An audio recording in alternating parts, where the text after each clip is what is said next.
Hi, I'm Gavin Wilson. I'm here at Lothian Vineyards in Elgin, South Africa. This is a cool climate area of the Western Cape and is well known for its Pinots and Chardonnays.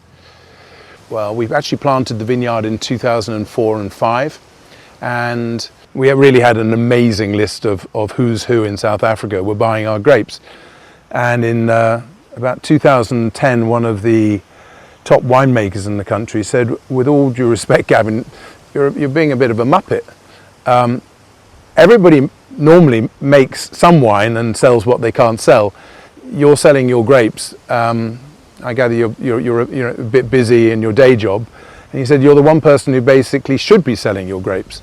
He said, every year bar none, since we've been buying your grapes, you've actually had the best grapes in the country that we bought. This is one of the biggest wine houses in the country. And he said, I'd resign tomorrow morning and make wine if you would, create a label and take it from there. So the following morning he resigned and we started making wine. And it's been pretty good ever since. We actually changed winemakers in 2016 to, we're very, very lucky, I have to say. We've got Richard Kishor as our winemaker, who's really become a bit of a legend in this country. And he's very, very ably assisted by a guy called Dudley Wilson, who shares the same surname as me, but is actually not related. And it's kind of like having an MW, Richard, and a sort of PhD enologist in Dudley. They fight like old women, but they make great wine. So it is actually really Lothian, I'd say, if I was being brutally honest, I think we made very decent wines up until about 2016, but they had a shelf life of 3 to 5 years, and they probably scored on average 91, 92 points.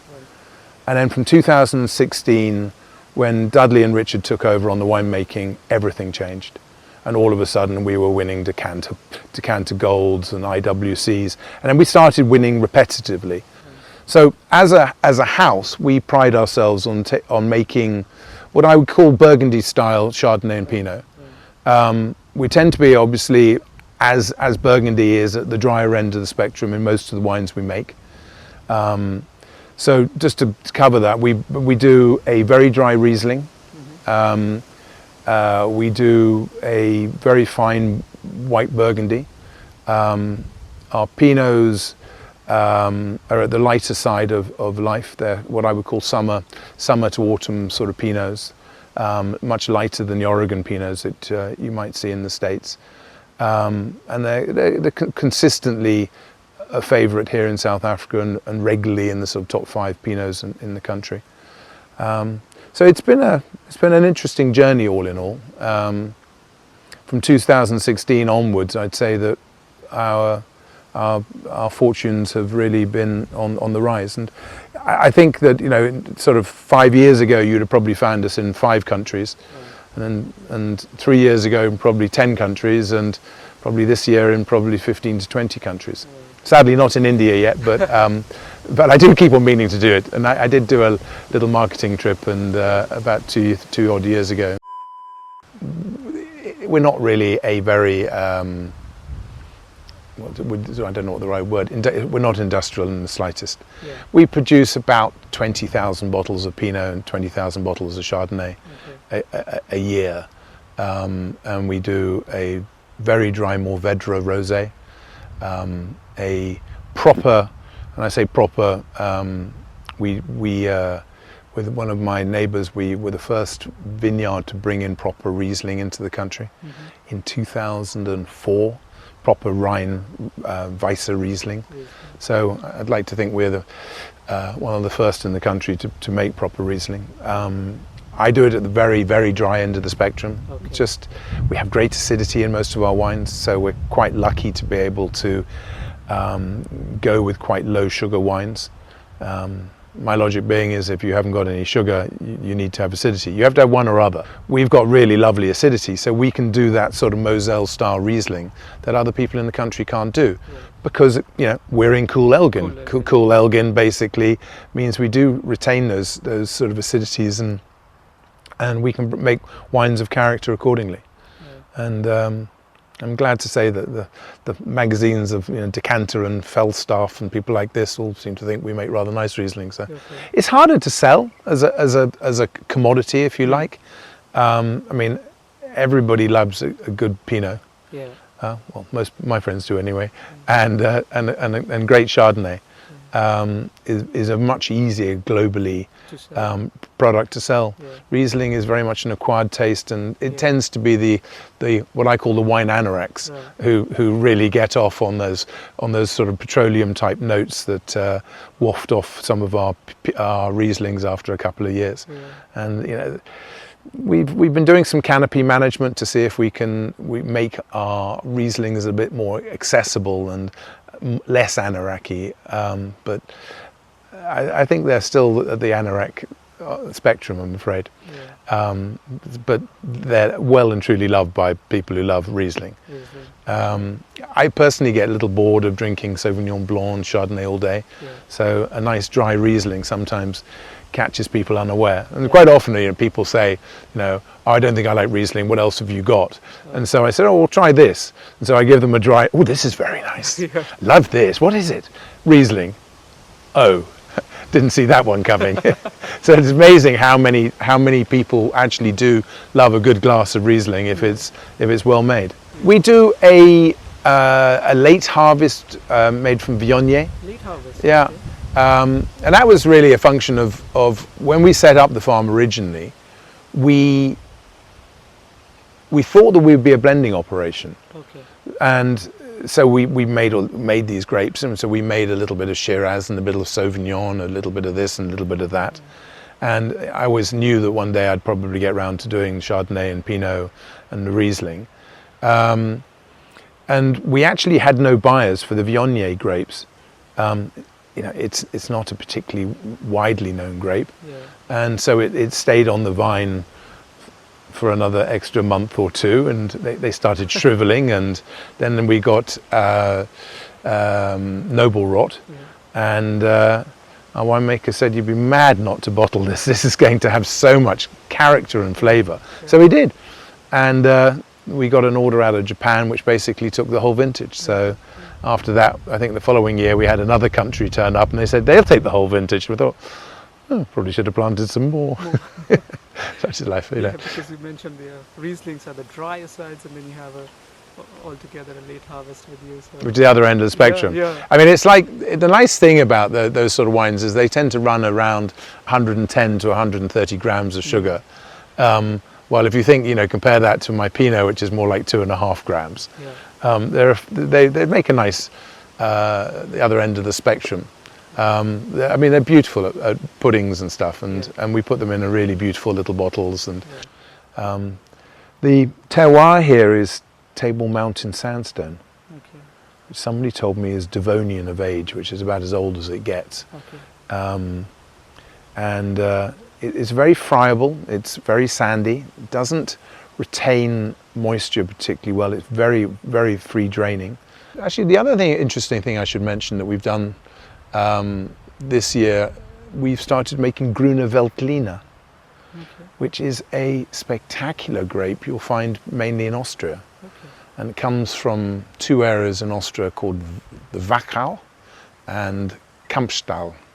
They'll probably kill me for my pronunciation, but I particularly love the Grüne from Kampstal in Austria.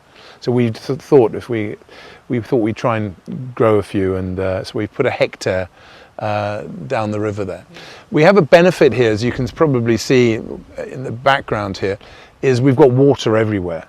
And that kind of works like a refrigerator in this area, keeps everything nice and cool. We're not the first, but we're certainly one of the first to grow it here.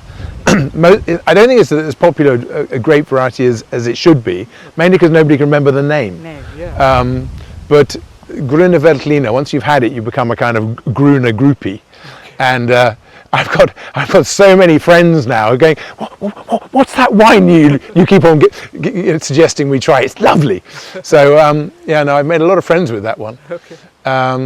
So we tend to we've got about 14 hectares at Lothian, so we're always all round the river, basically. If you kind of were a drone and you look down, you'd see basically vineyard following the river. And we go down there behind me, we've actually got a kilometre of lake, and we grow the vineyard. The vineyard basically follows the lake shore. So we don't have a lot of problems with water here. As you can see, in fact, I think when the drought hit South Africa about 4 years ago, I guess, I think we bailed out Cape Town for about a week by dropping our water levels in the lake. And recently we've had some massive flooding here. Probably about 10 weeks ago, the Overberg, which Elgin is part of, got hit by a biblical storm of proportions you cannot make it up. Just how much rain came down. Possibly, maybe in a good Indian monsoon is a good analogy. But we've got there's a fairly large house there on a sort of spit, like a kind of finger surrounded by water, and the waters just came up and up and up, and they went over the 100-year line, and then they went for the 200-year line, and I'm not sure who actually makes up these 200-year lines, but anyway, whatever it was, it came through the front door, it came through the back door, it came across the lawns, it came over walls, it came everywhere, and we've been cleaning up ever since. So you can see these ravines we've put in. We drove these in really to take water off the land, because without these you get a certain amount of sort of waterlogging at certain times of the year. With this, effectively, we don't have that problem at all. They've really done their job. It can be very beautiful here in the morning. Yeah. With it's so still, and sometimes you get this sort of mists on the water. Yeah. And you get all the birds just quacking, and I could show you some videos that just your heart melts. And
My name is Charmaine.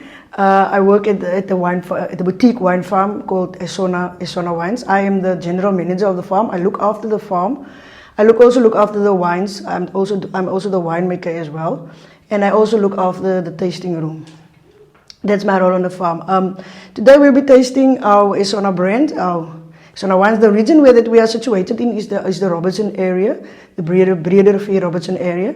It's a very diverse area. We do get, in our soil is a lot of limestone. So that brings more to the table, especially on our Chardonnays. That's why our region is well known for the Chardonnays and a bit of the Shiraz as well. So that it does thrive very, very good in this area. And also the name Esona is a Xhosa name. This means the very one, the actual one, the specific one, the special one. That's what our name means. We do have a bistro. We offer cheese boards, sandwiches, pizza. We offer pizza, milkshakes, and just a few only light lunches. Yes. In this place we are sitting in here, this is what we call the Capes. The Capes is actually this building that we're sitting in down below, yeah, they estimated it to be between 85 and 100 years old. This was actually old wine tanks. Wine tanks that were back in the day, like 80, 90 years ago, what they did is they harvest the grapes. They will harvest the grapes, chuck everything into that hole, adding yeast to it, and let everything sit here. Back in the days, they made like your fortified wines, like your sweet wines, your port, your muscadel, and all those South African varieties, or sweet wines. So what they did in those days they didn't have fancy paints like we have today. What they did to stop the wine from contacting with the cement was they took beeswax and they rubbed it on the walls. And the beeswax is like a fatty layer. So that layer will keep the wine from contacting with the cement, and that's how the wine. So also beeswax doesn't have any taste or anything like it. So it would integrate into the flavors and the aromas of the wines. Yes, and in those days they only built with rocks, so like you can see, there's no bricks used to build these things. It's just rocks from the river and cement. That's what they used. We call it a vertical tasting. A vertical tasting is just one cultivar and 2 or more vintages of each cultivar. That's why we're doing that is we will do first the younger wine and then the older wine, because we want you to experience how the wine ages and how the wine progresses from young to old. Especially like I said before, especially on the white wines, because most people they do believe that you can't age a white wine, and we're back to different. That's the experience I want to give you today. So we were doing that on the Sauvignon Blanc, Chardonnay, and the Shiraz. Our Chardonnay is planted in the same soil as our Shirazes. It's more rocky soil with clay. Actually more clay than rocky, but it's a bit rocky. The rocky is good for the rocks are good for the Chardonnay or for the vineyard itself, because what will happen if sometimes we don't have so much water, we have water shortage sometimes. Then that's purpose the rocks purpose is to what it does is it forms pockets in the soil. So in that pockets they store water. Yeah. So when there's not so much water, the plant can go there. And no, it's the government that sends the water down there. The canal is also like 100 years old. Yeah, it was first made out of wood stems. Okay. That was during the time, like I said, there was not much dams or something like that, and farms will start to pop up along the Breede River, and there was a water shortage on farms, so they built this thing to get the water more closer to the farms. And it still have the same purpose today. It starts between Robertson and Worcester, and ends on the other side of Bonneville, more closer to Swellendam side. Our warm days start actually in December. It should start in actually November, but it starts December. We will get the degrees like 40 degrees. That will be 42 at the most. That's what we get. That will be from December to February. March it will start a little bit cooler. Be cooler, like we'll only get like 36 at the most. And then from that one onwards, it will be cooler. Then winter will start in May, June, July.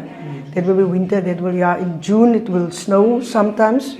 In July it will snow also, and then August the weather is supposed to pick up. It doesn't pick up in August because August is our windy month. That's when the wind blows right through everything. Yeah. we get heavy winds in August, September, but and then November, December it's our warm. That's our cycle. Like we started like 3 years ago. We started to harvest in the night, because it's much better to harvest in the cool temperature. Yes. And when the sun comes out in like 12 o'clock, at 10 o'clock we are out of the wines. Out of the wines. Everybody's in the shallow. We're not in the wines anymore because the temperatures are too high, and your grapes come in cooler, and then you don't need so much electricity to cool the grapes down. But it's nice to work in the wine industry. It's really nice. I love it. Yes. My history in the wine industry is my father was a winemaker back in the day, yes. And my sister, my brother, my 2 brothers, we are all in the wine industry, all different departments. So I decided someone had to take up on my father's footsteps in his boots. So I stepped up and wanted to be a winemaker. So yeah. you.